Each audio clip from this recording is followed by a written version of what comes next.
Hi കൂട്ടുകാരെ, എൻ്റെ എല്ലാ പ്രിയപ്പെട്ട കൂട്ടുകാർക്കും പുതിയൊരു വീഡിയോയിലേക്ക് സ്വാഗതം. അപ്പോൾ നമുക്ക് കഥ തുടങ്ങിയാലോ? കേൾക്കുന്ന കഥകളൊക്കെ തന്നെ ഇഷ്ടപ്പെടുകയാണെന്നുണ്ടെങ്കിൽ ലൈക്ക് ചെയ്തേക്കണേ. അതുപോലെ കഥകൾ മുഴുവനായിട്ട് കേൾക്കാനായിട്ടും ശ്രദ്ധിക്കണം കേട്ടോ. അപ്പോൾ നമ്മൾ രേഷ്മയുടെയും അരുണിൻ്റെയും കഥയാണ് പറഞ്ഞുകൊണ്ടിരുന്നത്. അതിൽ തന്നെ കിരണിൻ്റെ കാര്യമാണല്ലേ നമ്മൾ പറഞ്ഞുകൊണ്ടിരുന്നത്. ഇന്നലത്തെ വീഡിയോയിൽ നമ്മൾ കിരണും രേഷ്മയും തമ്മിലുള്ള സൂപ്പർ ഒരു സാധനമല്ലേ കേട്ടത്. ഇനിയിപ്പോൾ നമുക്ക് ബാക്കി കേട്ടാലോ? അങ്ങനെ കിരണ് വീട്ടിലേക്ക് വരുന്നത് പതിവായിട്ടോ. വീഡിയോ എടുക്കാനും അല്ലാതെയും ഒക്കെ കിരൺ വന്നുപോയി. കരിമ്പൻ കാട്ടിൽ ആന കയറിയതുപോലെയാണ് അവൻ വന്നാൽ തന്നെ അവൻ ഒരു തരത്തിൽ പിച്ചി ചീന്തുകയാണ്. രാവിലെ എഴുന്നേൽക്കുമ്പോൾ ചില ദിവസങ്ങളിൽ വല്ലാത്തൊരു പുകച്ചിലാണ്. എങ്കിലും അവൻ വരുമെന്ന് പറയുമ്പോൾ എന്തോ ഒരു കുളിരി കോരും മനസ്സിൽ. അങ്ങനെ ഇരിക്കെ അരുൺ ലീവിന് വരുന്നു എന്ന് കേട്ടു. ഒരു വർഷത്തിന് ശേഷമാണ് വരുന്നത്. ഫോണിലൂടെ നിരന്തരം ഞങ്ങൾ കാര്യങ്ങളൊക്കെ സാധിക്കാറുണ്ടെങ്കിലും അവൻ വന്നു കഴിഞ്ഞാൽ പിന്നെ വല്ലപ്പോഴും മാത്രമേ ഉള്ളൂ കേട്ടോ പരിപാടി. അവന് കൂടുതലും ഫാൻറ്റസിയാണ് ഇഷ്ടം. അവൻ വന്നിട്ട് ഒരാഴ്ച കഴിഞ്ഞ് കാണും. രാവിലെ ഞങ്ങൾ ചായ കുടിച്ചിങ്ങനെ കൊച്ചുവർത്താനൊക്കെ പറഞ്ഞിരിക്കുകയാണ് കേട്ടോ. കൂടുതലും എങ്ങനെയുള്ള സംസാരമായിരിക്കും ഞങ്ങൾ ഒരുമിച്ചെന്നറിയാലോ. അപ്പോഴാണ് അരുൺ എൻ്റെ അടുത്ത് പറഞ്ഞത് ഒരു ഫാൻറ്റസിയാണ് കേട്ടോ. എടി പെണ്ണേ, എൻ്റെ സുന്ദരി കോതേ, എന്താ സോപ്പിക്ക് പറഞ്ഞേ മോനെ. ഇങ്ങനെ എന്തെങ്കിലും കാര്യം സാധിക്കാനല്ലേ നീ എന്നെ സോപ്പിടാറുള്ളൂ? അയ്യോടി, അല്ലെങ്കിൽ നീ എനിക്ക് കാര്യം സാധിച്ചു തരാറില്ലേ? അവൻ്റെ നോട്ടം കണ്ടപ്പോഴേ എനിക്ക് ശരിക്കും സുഖിക്കുന്നുണ്ടായിരുന്നു. എടി, ഞാനൊരു ആഗ്രഹം പറഞ്ഞ് നീ സാധിച്ചു തരുമോ? നീ പറയടാ. നിൻ്റെ ആഗ്രഹങ്ങളൊക്കെ അതിര് വിടുന്നതാണല്ലോ. അതല്ലേ ഞാനിപ്പോൾ അനുഭവിക്കുന്നത്. എന്തനുഭവിക്കുന്നു? നിനക്കതുകൊണ്ട് ഞാനില്ലാത്തതിൻ്റെ കുഴപ്പമൊന്നും കാണുന്നില്ലല്ലോ. അതിപ്പോൾ എങ്ങനെയൊക്കെ ആണെങ്കിലും ഇനിയിപ്പോൾ അവനെ വിളിക്കണോ എൻ്റെ കൂടെ തന്നെ? ഞാനത് കണ്ടു നിൽക്കാം. അതൊരു രസമല്ലേടി പെണ്ണേ. നീ വിളിച്ചോ, എനിക്കെന്താ. നിനക്ക് നാണമൊന്നുമില്ലേ? എന്തിനാ നിൻ്റെ മുന്നിൽ എനിക്ക് നാണം? അവൻ്റെ മുന്നിലും നാണത്തിൻ്റെ ആവശ്യമില്ല. എങ്കിൽ പിന്നെ നമുക്കൊരു ദിവസം അങ്ങനെ ആയാലോ? ഇതാണോ ഒച്ചക്കാ നീ പറയാൻ വന്നത്? അതല്ലടി, അത് നമുക്ക് എപ്പോഴായാലും നടക്കാമല്ലോ. നീ ഒരു കാര്യം ചെയ്യാവോ? നീ ഒരാളെ ഒന്ന് വളച്ചിട്ട് എൻ്റെ മുന്നിൽ വെച്ചിട്ട്, ഞാൻ അറിയെ തന്നെ ഒരാളെ ഒന്ന് വളച്ച് നമുക്കൊന്ന് സെറ്റ് ചെയ്താലോ? എങ്ങനെ? നീ ഒരാളെ ഒന്ന് വളയ്ക്കടി. എന്നിട്ട് എൻ്റെ മുൻപിൽ വെച്ച് തന്നെ കാര്യം സാധിക്കുന്നത് എനിക്ക് കാണണം. ആരെ? കിരണിനെ മതിയോ? പെട്ടെന്ന് അവൾ ചോദിച്ചു. ഓ, അവൻ വേണ്ട. അതിലിപ്പോൾ വലിയ ഇൻട്രസ്റ്റ് ഇല്ല. അത് നമുക്ക് പിന്നൊരിക്കൽ വേറെ എന്തെങ്കിലും കാര്യം വെച്ചിട്ട് ആലോചിക്കാം. ഇതിപ്പോൾ നമുക്ക് പരിചയമില്ലാത്ത ആരെങ്കിലും. അവൾക്ക് ഇപ്പോൾ അങ്ങനെയുള്ള കാര്യങ്ങൾ കേട്ടും ചെയ്തൊക്കെ ശീലമായതിനാൽ വളരെ നോർമലോട് തന്നെയാണ് സംസാരിച്ചത്. അത് ചോദിക്കുമ്പോൾ അവൾ കരുതിയത് കിരണിൻ്റെ പേരെന്ന് തന്നെയായിരുന്നു ആദ്യം. പക്ഷേ അവൻ്റെ ആഗ്രഹം മറ്റൊന്നാണെന്നറിഞ്ഞതും അവളൊന്ന് ഞെട്ടി ശരിക്കും. നമുക്ക് പരിചയമില്ലാത്ത ആരെങ്കിലും വേണോടി പെണ്ണേ, അവൻ പറഞ്ഞു. അതെങ്ങനെ? അവൾ തിരിച്ചു ചോദിച്ചു. എൻ്റെ കയ്യിലൊരു പ്ലാനൊക്കെ ഉണ്ട്, പക്ഷേ നീ സഹകരിക്കണം. എനിക്കറിയാം നീ സഹകരിക്കുമെന്ന്, അവൻ പറഞ്ഞ്. എന്താ ഒന്ന് പറഞ്ഞേ, ഞാനൊന്ന് അറിയട്ടെ. അവൾ പറഞ്ഞു. നീ നല്ല അടിപൊളിയായിട്ടൊന്ന് ഒരുങ്ങണം. അവനെ വീട്ടിയതുപോലെ ഒന്ന് ഒരുങ്ങിയാൽ മതി. ആരെ കണ്ടാലും ഒന്ന് തെറിക്കണം. ഇങ്ങനെ കണ്ടാലേ അത് കാര്യം ശരി തന്നെ. എൻ്റെ മോളൊരാറ്റ സാധനമല്ലേ. പറഞ്ഞിട്ട് അവളുടെ ഒന്ന് ഞെരടി അവൻ. എവിടെയാണെന്ന് മനസ്സിലായോ? ആ തെറിച്ച് നിൽക്കുന്നിടത്ത് തന്നെ. എന്നിട്ട് പറഞ്ഞു, നമുക്ക് ഇത്തിരി ദൂരെയുള്ള അധികം തിരക്കില്ലാത്ത ഏതെങ്കിലും ഒരു ക്ലിനിക്കിൽ പോയി ഒരു ഡോക്ടറെ ഒന്ന് കാണാടി പെണ്ണേ. വയറുവേദനയാണെന്ന് പറഞ്ഞിട്ടങ്ങനെ പോവാം. അയാൾ എന്തായാലും നിന്നെ ഒന്ന് പരിശോധിക്കും. ബാക്കിയൊക്കെ നിൻ്റെ കയ്യിലാണ്. നീ അത് മിടുക്കിയാണല്ലോ. അയാളെ എങ്ങനെ മൂപ്പിക്കണം എന്നുള്ളതൊക്കെ നിനക്കറിയാലോ. അയാൾക്ക് ഇഷ്ടപ്പെട്ട എന്തായാലും ഒരിക്കലൂടെ വന്ന് കാണാൻ പറയും. അപ്പോൾ നമുക്ക് വീട്ടിൽ പോയി കാണാം. എന്തേ, നല്ല ഐഡിയ അല്ലേ? അവൻ ചോദിച്ചു. അവൾ കുറച്ചു നേരം ഒന്ന് ആലോചിച്ചു. നല്ല ഐഡിയ ആണോ എന്ന് ചോദിച്ചാൽ, ഒന്നാമത് പരിചയമില്ലാത്ത സ്ഥലം, ആളുകൾ, എന്തെങ്കിലും പ്രശ്നമായാലോ ചെക്ക? എന്ത് പ്രശ്നം? ഒരു പ്രശ്നമില്ല. നീ ഓക്കെ ആണോ? അവൻ വീണ്ടും ചോദിച്ചു. ഓക്കെ, അവൾ പറഞ്ഞു. 2 ദിവസത്തിനകം തന്നെ അരുൺ എവിടേക്കാണ് അന്വേഷിച്ച് പറ്റിയൊരു ക്ലിനിക്ക് കണ്ടുപിടിച്ചു. വീട്ടിൽ നിന്നും 10-30 കിലോമീറ്റർ ദൂരെയാണ് ക്ലിനിക്ക്. ഒരു ഡോക്ടറും നഴ്സും മാത്രമാണ് അവിടുത്തെ ജീവനക്കാർ. ഒരുപാട് ആളുകളൊന്നുമില്ല. വൈകുന്നേരങ്ങളിൽ മാത്രമാണ് അല്പമെങ്കിലും തിരക്കുള്ളത്. അങ്ങനെ അവിടെ പോകാനായി അവർ തീരുമാനിച്ചു. അങ്ങനെ രണ്ടുപേരും ഒരുങ്ങുകയാണ്. അരുൺ തന്നെയാണ് അന്ന് അവളെ ഡ്രസ്സ് ചെയ്തത്. ഡ്രസ്സ് തിരഞ്ഞെടുത്തതും ഉടുക്കാൻ സഹായിച്ചതും ഒക്കെ അവൻ തന്നെയാണ്. അവനന്ന് വലിയ ഉത്സാഹമായിരുന്നു. ഡാർക്ക് ഗ്രീൻ നിറത്തിലുള്ള നെറ്റിൻ്റെ ഒരു സാരിയും വൈറ്റ് നിറത്തിലുള്ള സ്ലീവ്ലെസ് ബ്ലൗസുമായിരുന്നു വേഷം. സാരി എപ്പോഴത്തെയും പോലെ തന്നെ നന്നായിട്ട് ഇറക്കിയായിരുന്നു ഉടുത്തിരുന്നത്. നല്ല ആഴത്തിലുള്ള അവളുടെ ഭംഗിയുള്ള പൂക്കൾ നന്നായിട്ട് കാണത്തക്ക രീതിയിൽ.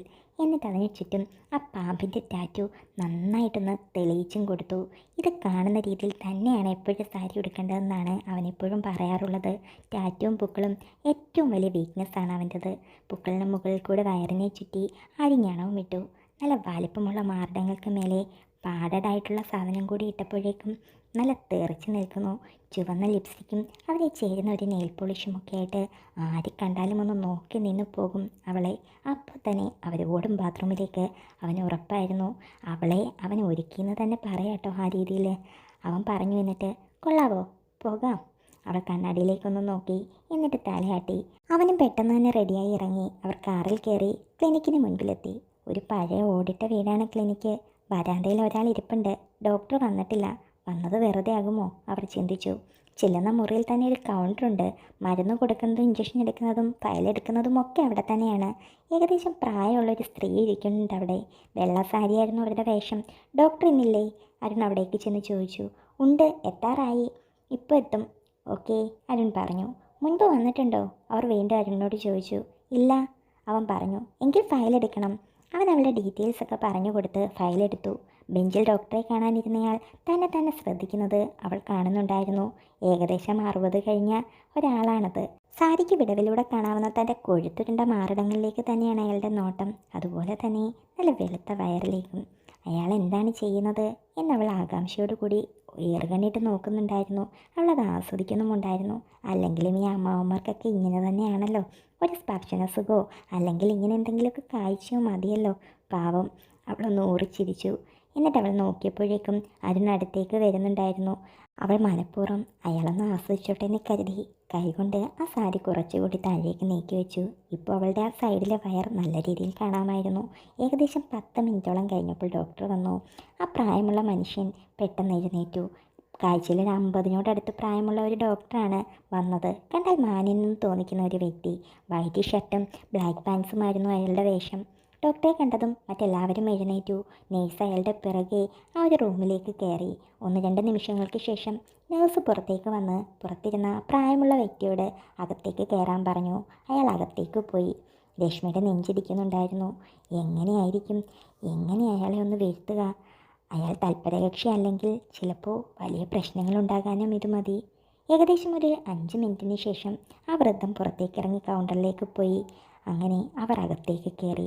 രേഷ്മ ഡോക്ടറിൻ്റെ അടുത്ത കസേരയിലും അതിന് ഓപ്പോസിറ്റ് കിടന്ന കസേരയിലും ഇരുന്നു. എന്താ പ്രശ്നം? അയാൾ ചോദിച്ചു. വയറുവേദന, അവൾ പറഞ്ഞു. അയാൾ പിന്നെയും 1-2 ചോദ്യങ്ങൾ ചോദിച്ചു. ഇതിനിടയിൽ സ്റ്റെതസ്കോപ്പ് വെച്ച് പരിശോധിക്കുകയും ചെയ്യുന്നുണ്ടായിരുന്നു. അവിടെ ഒന്ന് കയറി കിടക്കൂ, ഡോക്ടർ അടുത്ത് കിടന്ന ഉയർന്ന ടേബിളിലേക്ക് ചൂണ്ടിക്കൊണ്ട് പറഞ്ഞു. അവൾ കയറി കിടന്നു. ഡോക്ടർ അവൾക്ക് അരികിലേക്ക് വന്നിട്ട് ഒരു പച്ചക്കട്ടൻ ഉപയോഗിച്ച് അവിടെ മറച്ചു. അരുണിനപ്പോൾ അവരെ രണ്ടുപേരെയും കാണാൻ കഴിയുന്നില്ലായിരുന്നു. അവൾ കട്ടിലിൽ മലർന്നു കിടന്നു. സാരി ഒന്ന് നീക്കൂ, ഡോക്ടർ പറഞ്ഞു. വയറിൻ്റെ ഭാഗം മാത്രം കാണത്തക്ക രീതിയിലൊന്ന് മാറ്റിയാൽ മതിയായിരുന്നിട്ടും അവൾ സാരിത്തുമ്പ് മുഴുവനായി മറ്റേ സൈഡിലേക്ക് മാറ്റി. ഡോക്ടർ അവളെ ഒന്ന് പാളി നോക്കി. അവളുടെ ആ പെരുത്തിരിക്കുന്ന മാറ്റങ്ങളിലേക്ക് മലർന്നു കിടന്നപ്പോൾ ഇറക്കി തയ്ച്ച ബ്ലൗസിൻ്റെ കഴുത്തിൻ്റെ ഭാഗത്തു നിന്നും പകുതിയോളം അവ പുറത്തു തന്നെയാണ്. അയാൾ ഓർത്തു, കീടില്ല സാധനം തന്നെ. അയാൾ അവളുടെ വയറിൻ്റെ ഒരു ഭാഗത്ത് തൊട്ടുകൊണ്ട് ഇവിടെയാണോ വേദന എന്ന് ചോദിച്ചു. അവൾ അല്ലെന്ന് തലയാട്ടി. അയാൾ സ്ഥലങ്ങൾ മാറി മാറി തൊട്ടുകൊണ്ടിരുന്നു. അയാൾ അവളുടെ വയറിൻ്റെ ഭംഗി ശരിക്കും ആസ്വദിക്കുകയായിരുന്നു. ആ ടാറ്റുവിലേക്ക് അയാൾ തഴുകുന്നുമുണ്ടായിരുന്നു. നല്ല കൊഴുത്ത വയറ് തന്നെ, ആഴമുള്ള വലിയ പൂക്കൾ, അവയ്ക്ക് ചുറ്റുമായിട്ട് അടിപൊളി ഒരു ടാറ്റുവും അയാൾ മനസ്സിൽ കരുതി. ഓ, ഇവളെന്നെ പൊരിച്ചത് തന്നെ. ശരിക്കും അയാളും ഒന്ന് തെറിച്ചു തുടങ്ങിയിരുന്നു. ആ മാർദ്ദവമുള്ള വയറിൽ അവിടെ ഇവിടെ തൊട്ടുകൊണ്ട് അയാൾ പിന്നെയും ചോദിച്ചു, വേദനയുണ്ടോ? ഡോക്ടർ കാണുകയെ അവൾ കണ്ണുകൾ പതിയെ കൂമ്പി അടയ്ക്കുകയായിരുന്നു. അവളുടെ വായ് പതിയെ അല്പം തുറന്നു വെച്ചു. അടക്കി പിടിച്ച് അവളുടെ ശ്വാസങ്ങൾ ഉയർന്നു കേൾക്കാനായി തുടങ്ങി. കാലിൻ്റെ പെരുവിരലുകൾ ഒന്നിനു മുകളിൽ ഒന്നായി പിണച്ചു വെച്ചു. അവൾക്ക് നന്നായി ചൂടാവുന്നുണ്ടെന്ന് ഡോക്ടർക്ക് തോന്നി. ഡോക്ടർക്കും ശരിക്കും മൂത്ത് നിൽക്കുകയായിരുന്നു. രണ്ടും കൽപ്പിച്ച് അയാൾ അവളുടെ ഇടത്തെ മാറിടത്തിൽ ഒന്ന് തടവി. അവളൊന്ന് ഞെരങ്ങി. ഇത്തവണ അതിത്തിരി ഉച്ചത്തിലായിരുന്നു. പക്ഷേ അവളത് മനഃപൂർവ്വം തന്നെ ചെയ്തതായിരുന്നു. അരുണിനൊരു സിഗ്നൽ കൊടുക്കാനായി. ഡോക്ടർ അവളുടെ വായ മൃദുവായി ഒന്ന് പൊത്തി ശബ്ദമുണ്ടാക്കരുതെന്ന അർത്ഥത്തിൽ തലയാട്ടി കാണിച്ചു. അയാൾ അവളുടെ ആഴത്തിലുള്ള പൂക്കളിലേക്ക് വിരൽ പതിയെ ഒന്ന് തൊട്ടു. അവൾ അവിടം കൊണ്ട് പതിയെ വയർ മാത്രം പൊന്തിച്ച് അങ്ങനെ കിതച്ചു നിന്നു.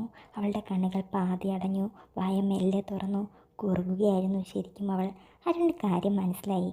അവൻ പതിയെ ശബ്ദമുണ്ടാക്കാതെ കതകകത്തു നിന്നും കുറ്റിയിട്ടു. എന്നിട്ട് ആ പച്ച തുണിയുടെ വിടവിലൂടെ ഒന്ന് നോക്കി. അതെ, ഡോക്ടർ തൻ്റെ ഭാര്യയെ എന്തൊക്കെയോ ചെയ്യുകയാണ്. അവളാണെങ്കിൽ ആ ഒരു കട്ടിലിൻ്റെ കമ്പിയിൽ പിടിച്ചിട്ട് വയറ് മാത്രം പൊക്കി അങ്ങനെ നിൽക്കുന്നു. അവളുടെ അടക്കി പിടിച്ച ഞെരക്കങ്ങൾ മാത്രം മതിയായിരുന്നു അവന് ചൂടാകാൻ. അവൻ പതിയെ ഒന്ന് കുലുക്കാനായി തുടങ്ങി. ഡോക്ടറാകട്ടെ അങ്ങനെ അവളെ ആസ്വദിക്കുകയുമായിരുന്നു. കാര്യം സാധിക്കാൻ തുടങ്ങിയപ്പോഴേക്കും ഇവിടെ ഇവൻ കുലുക്കലും തുടങ്ങിക്കഴിഞ്ഞു. വളരെ പെട്ടെന്ന് തന്നെ അവൻ കുലുക്കി തുടങ്ങി.